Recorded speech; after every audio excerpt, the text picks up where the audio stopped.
अऊज़ुबिल्लाहि बिस्मिल्लाहिर्रहमानिर्रहीम। कुरान मजीद में कुल 114 सूरतें हैं, जिनमें 86 या 87 सूरतें वो हैं जो मदीना मुनव्वरा की तरफ रसूलुल्लाह सल्लल्लाहु अलैहि वसल्लम की हिजरत से पहले नाजिल हुई, और 27 या 28 सूरतें ऐसी हैं जिनका नुज़ूल हिजरत मदीना के बाद हुआ। तो 86 या 87 सूरतों को आप मक्की सूरतें कहें, और जो 27 या 28 सूरतें हैं उनको मदनी सूरतें कहें। तो ये तो सूरतों की बात हुई, लेकिन हम जानते हैं कि सूरतों के अलावा भी, और यानी उससे ज़्यादा बुनियादी तरीन जो हमारे पास इकाई है वो तो आयत की है। यानी सूरत में कई सारी आयत जमा हुई होती हैं। जो मुख्तसर तरीन सूरत है सूरतुल कौसर, तो उसमें 3 आयत हैं, और जो तवील तरीन सूरत है सूरतुल बकरा, तो उसमें 286 आयत हैं। तो 3 आयत की भी एक सूरत है और 286 आयत की भी एक सूरत है। दरमियान में इस ब्रॉड स्पेक्ट्रम में आपको तवालत के लिहाज से मुख्तलिफ दर्जे मिलते हैं। सूरत आल इमरान है मिसाल के तौर पर 200 आयत हैं, सूरत निसा है तो 176 आयत हैं। तो एक सवाल ये भी पैदा होता है कि ये जो आयत हैं इनको सूरतों में क्यों इकट्ठा किया गया है, यानी इन आयत के मजमूए को अलग सूरत, इन आयत के मजमूए को अलग सूरत क्यों करार दिया गया है, इस पर भी बात करेंगे। लेकिन पहले ज़रा आयतों के मुतालिक एक आम जो राय पाई जाती है, गलतफहमी पाई जाती है, उसकी थोड़ी सी वजाहत कर लूँ। आयतों की तादाद कितनी है? आम तौर पर मशहूर है कि 6666 आयत हैं। पता नहीं ये तादाद कहाँ से आई है, लेकिन अगर आपके घर में जो मौजूद कुरान मजीद के नुस्खे हैं, मसाहिफ हैं, तो आप कोई सा नुस्खा उठा कर देख लें और गिनना शुरू करें तो 6666 आयत तो नहीं बनती। ये बात भी दुरुस्त है कि ये जो कहाँ आयत ख़त्म होती है और कहाँ से अगली आयत शुरू होती है, आम तौर पर तो इस पर इत्तेफाक पाया जाता है, लेकिन कई मकामात ऐसे हैं जहाँ इस फ़न के माहिरीन जो कुर्रा हैं, क़ारियान किराम हैं, जो बड़े बड़े अइम्मा हैं इस फ़न के, तो उनके दरमियान कहीं कहीं इख्तिलाफ भी पाया जाता है कि आयत यहाँ ख़त्म होती है इस लफ्ज़ पर या इससे आगे जारी है। आम तौर पर ये भी देखा जाता है ना कि जो सूरतों के अंदर आयत होती हैं तो वो उनका काफिया यकसा होता है, लेकिन ये भी हमने देखा है कि बाज़ औक़ात सूरत के अंदर आयत में अचानक वो जो काफिया होता है जहाँ आयत ख़त्म होती है वो काफिया तब्दील हो जाता है। तो ये काफिया भी कोई यानी कतई अलामत नहीं होती आयत के ख़त्म होने की। तो इस वजह से, और कुछ रिवायत जो अइम्मा किराम ने अपने असातिज़ा से और उन्होंने अपने असातिज़ा से और फिर सहाबा किराम और रसूलुल्लाह सल्लल्लाहु अलैहि वसल्लम तक जो सनद जाती है, तो उसमें भी बाज़ औक़ात इस पर इख्तिलाफ होता है ना कि वक़्फ़ यहाँ किया था या यहाँ किया था, तो इसको आयत माने या इसको आयत माने। अब मिसाल के तौर पर सूरतुल फातिहा के मुताल्लिक़ तो इत्तिफ़ाक़ है कि उसमें 7 आयत हैं, लेकिन वो 7 आयतें कौन-कौन सी हैं? अब मालिकी फ़ुक़हा का तो ये कहना है कि जो बिस्मिल्लाहिर्रहमानिर्रहीम है, ये तो मुकम्मल आयत के तौर पर, अलग मुस्तकिल आयत के तौर पर भी वो उसको नहीं तस्लीम करते। सूरतुन नमल में जहाँ हज़रत सुलेमान अलैहिस्सलाम के मकतूब का, उनके ख़त का ज़िक्र है जो उन्होंने भेजा था, उसमें बिस्मिल्लाहिर्रहमानिर्रहीम के अल्फाज वारिद हुए हैं। उसको तो ज़ाहिर है कि मालिकी फ़ुक़हा कुरान का हिस्सा मानते हैं, लेकिन और वो इस तरह के अल्फाज है ना, इन्नहु मिन सुलैमान व इन्नहु बिस्मिल्लाहिर्रहमानिर्रहीम, तो वहाँ तो ठीक। लेकिन ये जो हर सूरत से पहले, सिवाय सूरत तौबा के, हर सूरत से पहले जो बिस्मिल्लाहिर्रहमानिर्रहीम है, तो क्या ये सूरत का हिस्सा है? क्या ये मुस्तकिल अलग हैसियत रखती है ये आयत, या सिर्फ तबर्रुक के लिए रसूलुल्लाह सल्लल्लाहु अलैहि वसल्लम और आपके सहाबा किराम ने हर सूरत से पहले सिवाय सूरत तौबा के ये आयत रख दी थी? तो मालिकी फुकहा का ये कहना है कि ये सूरत का हिस्सा भी नहीं है और ये मुस्तकिल आयत भी नहीं है, बल्कि ये सिर्फ तबर्रुकन, यूं कहें कि सूरतों की इब्तिदा में रखी गई है, और ये टुकड़ा ज़ाहिर सूरत नमल से अखज़ शुदा है। इस बात को तो वो मानते हैं सूरत नमल के अंदर आयत के हिस्से के तौर पर, तो जाहिर है कि वो मानते हैं। शाफी फुकहा का ये कहना है कि जो बिस्मिल्लाहिर्रहमानिर्रहीम है ये हर सूरत का जुज़्व है, और बिलखुसूस सूरतुल फातिहा के मुताल्लिक़ उनके यहाँ जो मशहूर कौल है उसमें यही है कि बिस्मिल्लाहिर्रहमानिर्रहीम ये सूरतुल फातिहा का हिस्सा है।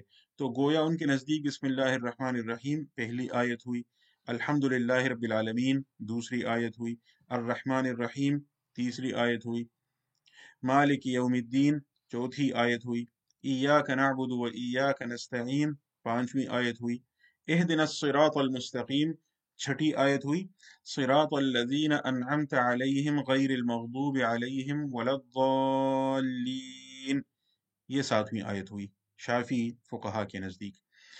हनफी फुकहा का मौक़िफ़ ये है कि बिस्मिल्लाहिर्रहमानिर्रहीम सूरत नमल में तो ज़ाहिर है कि सूरत के अंदर आई है और उसका हिस्सा है, ये तो शाफी फुकहा मालिकी फुकहा तमाम मुसलमान मानते हैं। लेकिन हनफी फुकहा ये कहते हैं कि ये जो हर सूरत के शुरू में बिस्मिल्लाहिर्रहमानिर्रहीम है ये सूरत का जुज़्व नहीं है जैसे शाफी कहते हैं, ना ही ये महज तबर्रुकन रखी गई है जैसे मालिकी कहते हैं, बल्कि ये एक मुस्तकिल आयत है जिसका मुस्तकिल नुज़ूल हुआ है, और ये सूरतों के दरमियान फसल के लिए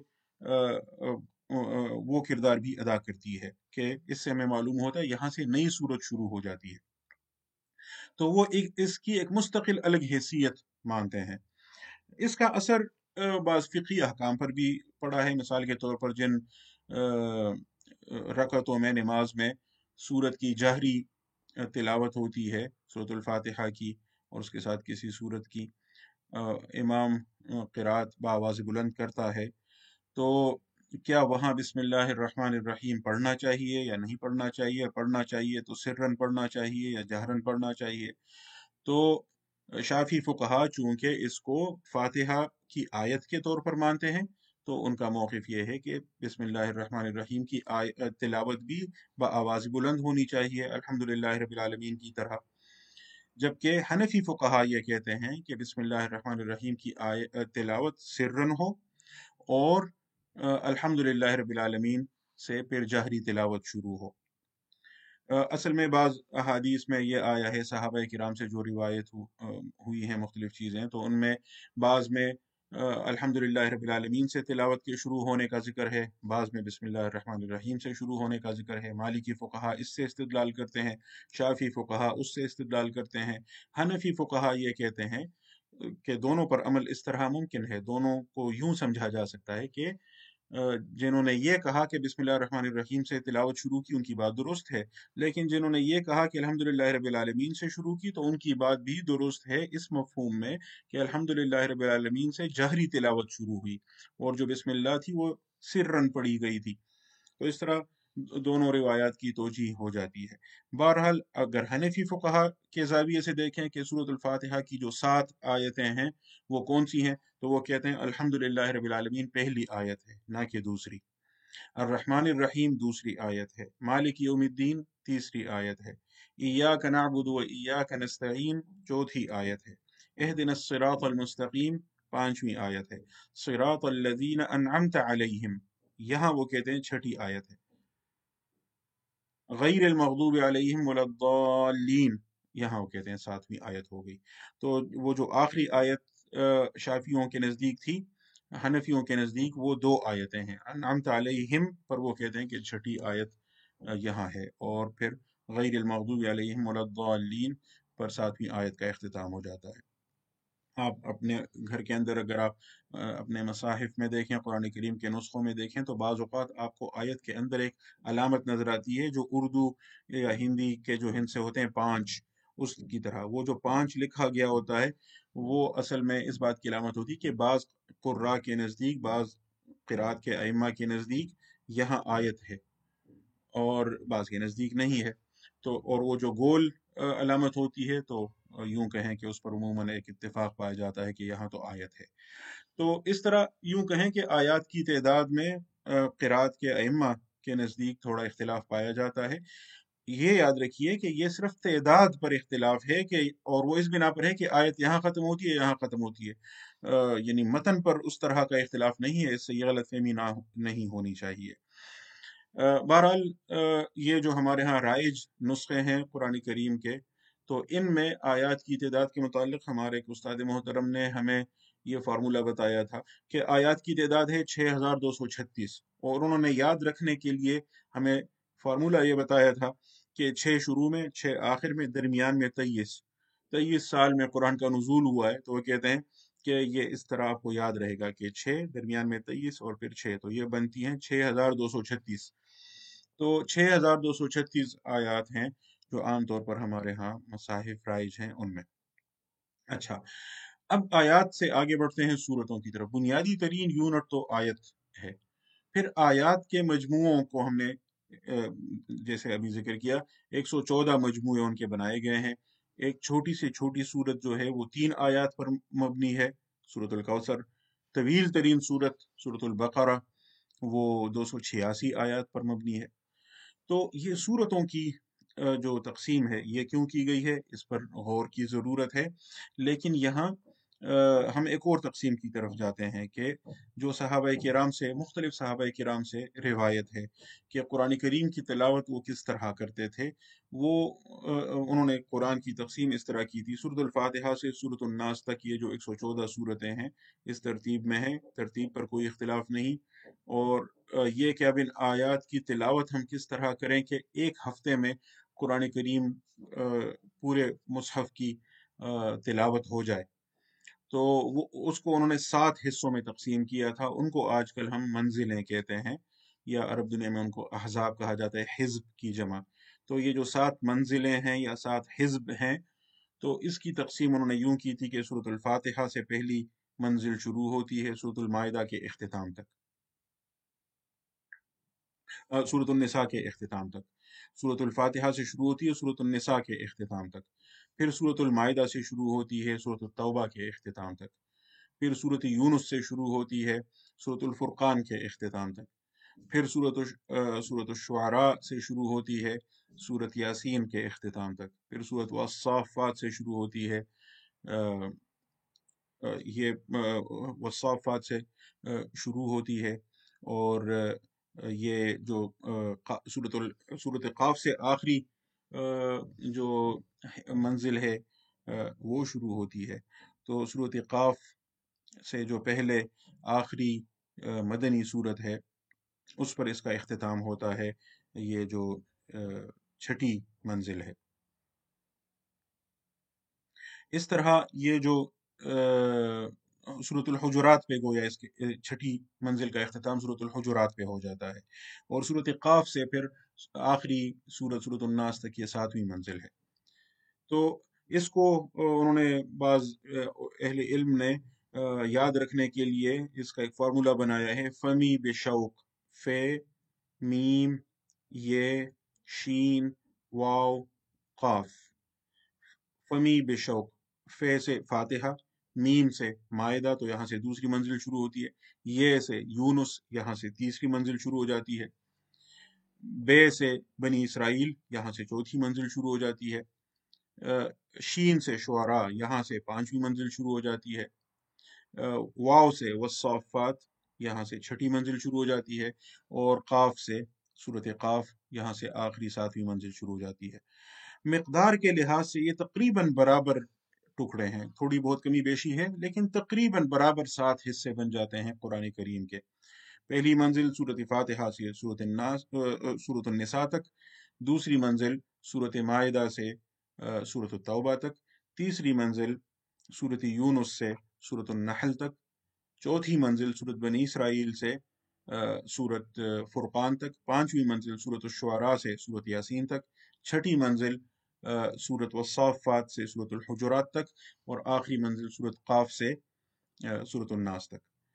इसमें दिलचस्प बात यह है कि ये जो 7 टुकड़ों में उन्होंने कुरान करीम को तकसीम किया, 7 तकरीबन बराबर हिस्सों में, ताकि हर दिन तकरीबन इतने हिस्से की तिलावत हो, तो एक हफ्ते में कुरान करीम की पूरी तिलावत हो जाए। इनमें कोई हिस्सा भी ऐसा नहीं है जहां सूरत दरमियान में यानी कट जाए, یعنی آپ دیکھیں سورۃ الفاتحہ سے شروع سورۃ النساء کے اختتام تک یہ ایک منزل، ایسا نہیں کہ سورۃ النساء کے درمیان میں منزل ختم ہو جائے۔ اسی طرح سورۃ المائدہ سے دوسری منزل شروع ہوتی ہے سورۃ التوبہ کے اختتام تک۔ تو کہیں بھی صحابہ کرام نے یوں کہیں کہ سورت کو درمیان سے نہیں کاٹا، بلکہ سورت کے اختتام تک ان کی منزل چلتی تھی۔ بعد میں اور شاید جب عجمی دنیا میں اسلام پھیل گیا تو یہاں لوگوں کی سہولت کے لیے بھی، اور چونکہ عجم کو یوں کہیں زیادہ تر موضوع اور مفہوم اور معنی کے ساتھ اس طرح کی مناسبت بھی نہیں تھی، تو یہاں مقدار پر غور کیا گیا کہ اگر ایک مہینے کے اندر 30 دنوں میں اگر قرآن کریم کی تلاوت کی جائے تو ہم اس طرح 30 ٹکڑے بنائیں، تقریباً برابر کے ٹکڑے، کہ ایک دن اتنے حصے کی تلاوت ہو، اگلے دن اتنے حصے کی تلاوت ہو، تو 30 دنوں میں ایک مہینے میں پورے قرآن کی تلاوت پوری ہو جائے۔ تو اس طرح 30 پارے وجود میں آئے۔ فارسی میں 30 کو کہتے ہیں پارے، یعنی ٹکڑے، تو قرآن کریم کے 30 ٹکڑے، 30 پارے یہ وجود میں آئے۔ یہ اس مقصد کے لیے کہ ہر مہینے میں اگر آپ تلاوت پوری قرآن کی کرنا چاہتے ہیں تو ایک دن میں اتنے حصے کی تلاوت ہو تو پورے مہینے میں قرآن کریم کی تلاوت پوری ہو جائے گی۔ اس تقسیم میں صورتوں کا لحاظ نہیں رکھا گیا۔ بعض پارے ایسے ہیں کہ وہ وہاں پارا بھی ختم ہو جاتا ہے، صورت بھی ختم ہو جاتی ہے، جیسے 17واں پارا ہے تو سورۃ الحج کا اختتام بھی وہاں ہو جاتا ہے اور پارا بھی وہاں ختم ہو جاتا ہے۔ 18واں پارا سورۃ المومنون کی ابتدا سے شروع ہوتا ہے تو وہاں سورت بھی شروع ہوتی ہے، پارا بھی شروع ہوتا ہے۔ لیکن اکثر ایسا ہوا ہے کہ سورت کے درمیان میں ہی پارا ختم ہو جاتا ہے، بلکہ بعض اوقات تو ایسے بھی ہوا ہے کہ جہاں پارا ختم ہوا ہے تو وہاں ابھی بات جاری ہے، جس کا اس پچھلے حصے کے ساتھ بڑا گہرا تعلق بھی ہوتا ہے۔ جیسے چوتھے پارے کے اختتام میں ان عورتوں کا ذکر ہے، ان خواتین کا جن کے ساتھ نکاح حرام ہے، تو ان کی فہرست بیان کی جا رہی ہے، اور ان میں ابھی وہ فہرست پوری نہیں ہوئی ہوتی کہ چوتھا پارا ختم ہو جاتا ہے، 5واں پارا والمحصنات سے شروع ہوتا ہے۔ وہ بھی ان خواتین میں شامل ہیں، یعنی شادی شدہ خواتین جو کسی اور کے نکاح میں ہوں تو ان کے ساتھ نکاح ناجائز ہے، لیکن ان کا ذکر 5ویں پارے میں شروع ہوتا ہے۔ تو یہ جو پاروں کی تقسیم ہے یہ مقدار کے لحاظ سے ہے، ان میں موضوع اور مفہوم کا معنی کا خیال نہیں رکھا گیا۔ جو صحابہ کرام کی تقسیم تھی منزلوں کی، تو وہ جیسے میں نے عرض کیا ان میں سورت درمیان میں نہیں کاٹی جاتی تھی، بلکہ پوری سورت ایک منزل میں، پھر اگلی سورت اگلی منزل میں، اس طرح کی تقسیم تھی۔ بعد میں ان پاروں کو یوں کہیں کہ رکوعوں میں تقسیم کیا گیا، اور وہ تراویح میں شاید قراء کی مدد کے لیے کہ اگر اتنی مقدار میں آیات کی تلاوت کی جائے اور اس کے بعد رکوع میں چلا جائے تو یعنی یہ مناسب ہوگا، یعنی بہت زیادہ بڑی مقدار بھی نہ ہو، بہت کم مقدار بھی نہ ہو۔ تو اس طرح البتہ اس کے ساتھ یہ بھی کوشش کی گئی کہ ایک موضوع سے متعلق آیات ایک رکوع کے اندر ہوں، موضوع جو چل رہا ہو تو وہ درمیان میں منقطع نہ ہو، اس کی تھوڑی بہت کوشش کی گئی ہے۔ تو یہ جو رکوعات کی تقسیم ہے یہ پاروں کی تقسیم کی بنسبت پھر بھی بہتر ہے۔ اس لیے میں اپنے دوستوں سے، طلباء سے یہ کہا کرتا ہوں کہ اگر آپ تلاوت کر رہے ہوں تو بہتر یہ ہوگا کہ جو پارہ ختم ہو رہا ہے تو وہاں اختتام نہ کریں، بلکہ اس سے جو پہلے آخری رکوع ہے یا تو وہاں ختم کریں، یا اگلا پارہ شروع کریں اور جو پہلا رکوع ہے تو وہاں پر اختتام کریں، کیونکہ رکوعات میں پھر بھی موضوع کا خیال رکھا گیا ہے۔ پاروں کی تقسیم تو صرف مقدار کو دیکھ کر کی گئی ہے، جو اس لحاظ سے مناسب نہیں ہے۔ اچھا، اس بات کی طرف آئیے کہ یہ جو صورتوں کی ترتیب ہے جو اس وقت ہمارے سامنے قرآن کریم میں مصحف میں موجود ہے، سورۃ الفاتحہ سے سورۃ الناس تک، یہ تو معلوم حقیقت ہے کہ یہ اس طرح کی ترتیب نہیں ہے جس طرح کی ترتیب رسول اللہ صلی اللہ علیہ وسلم پر جس ترتیب میں یہ صورتیں، یہ آیتیں نازل ہوئی تھیں، یہ اس ترتیب میں تو نہیں ہے۔ مثال کے طور پر عام طور پر یہ بات مانی جاتی ہے کہ سورۃ علق کی جو پہلی 5 آیات ہیں یہ سب سے پہلے رسول اللہ صلی اللہ علیہ وسلم پر ان کا نزول ہوا۔ اقرأ بسم ربک الذی خلق، خلق الانسان من علق، اقرأ وربک الاکرم الذی علم بالقلم، علم الانسان ما لم يعلم۔ یہ جو 5 آیتیں ہیں اگر ان کا نزول پہلے ہوا ہے، لیکن ہم دیکھتے ہیں کہ یہ 30ویں پارے میں ہے، قرآن کے بالکل آخر میں ہے، इसी तरह जो सूरतुल बकरा है, जो कुरान करीम में मौजूदा तरतीब में दूसरी सूरत है, उसका नुज़ूल हिजरत के बाद मदीना मुनव्वरा में हुआ है। सूरत आल इमरान का नुज़ूल भी मदीना मुनव्वरा में हुआ है। सूरत निसा का नुज़ूल भी मदीना मुनव्वरा में हुआ है। सूरत माइदा का नुज़ूल भी मदीना मुनव्वरा में हुआ है। तो ये जो तरतीब है, ये नुज़ूल की तरतीब नहीं है। अब इस तरतीब में कुछ हिकमतें तो यकीनन होगी, क्योंकि रसूलुल्लाह सल्लल्लाहु अलैहि वसल्लम और अल्लाह ताला का कोई काम हिकमत से खाली तो नहीं होता। अल्लाह का हर काम हिकमत पर मबनी होता है, और अल्लाह के रसूल के ज़रिए अल्लाह ने हमें कुरान जिस सूरत में दिया है, जिस तरतीब में दिया है, तो इसमें तो यकीनन हिकमतें होंगी। इन हिकमतों पर मुसलमान अहले इल्म इब्तिदा से ही गौर करते आ रहे हैं, और इस पर काफ़ी सारी बहसें मौजूद हैं। अ, हमारे यहाँ बरसगीर में बिलखुसूस जो इस मौजू पर बहस हुई है, जिस तरह की, तो उस पर मैं कुछ थोड़ी बहुत वजाहत इंशाल्लाह अगली नशस्त में करूँगा।